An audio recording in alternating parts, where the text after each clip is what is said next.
আসলে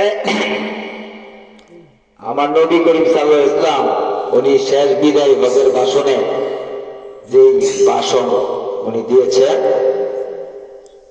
যে আমরা হুজুর বেশি জানি, আমরা অল্প অল্প তাদের কাছে শুনছি, যে তোমাদের জন্য তিনটা জিনিস আমি রেখে গেলাম, আল কোরআন এবং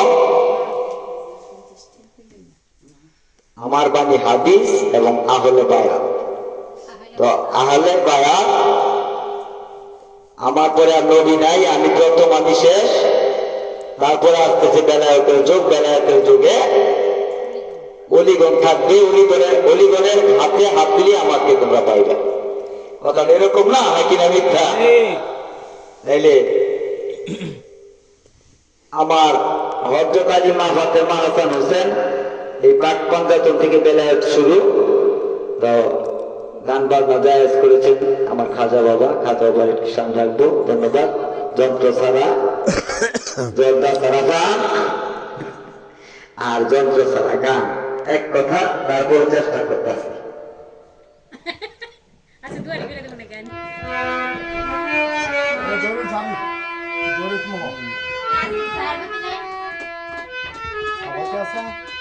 চার তরিকার খাজা বাবা সদাতে ওলি, চার তরিকার খাজা বাবা সদাতে ওলি, গারিব নেওয়াজো হাজারি ওলি, গারিব নেওয়াজো হাজারি ওলি।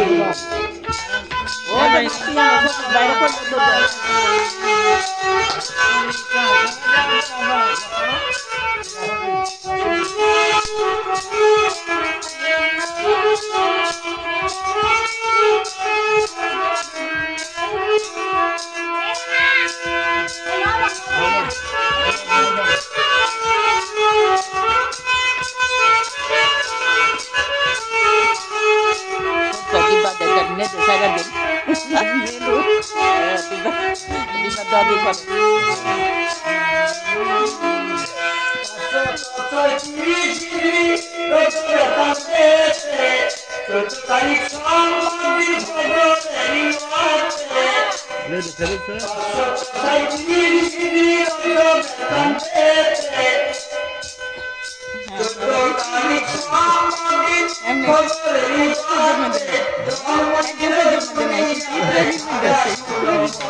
অসহায় দাবাইয়া ছিল সাদা মুখে কলকাইয়া খাজা বাবা সালা বিদপ্তরে কলকাইয়া খুশি হইলেন আহম সুদি গারিব নেমাজো সাজাই দেওয়ালি গারিব নেমাজো সাজাই দেওয়ালি চাঁদনিকার সাজায় আমার সকালে ওঠি চাঁদনিকার সাজা বাবা সকালে ওঠি গারিব নেমাজো সাজাই দেওয়ালি গারিব নেমাজো সাজাই দেওয়ালি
তাল ছাড়া কোনো তালও নাই গানের কোনো দাড়ি কমাও নাই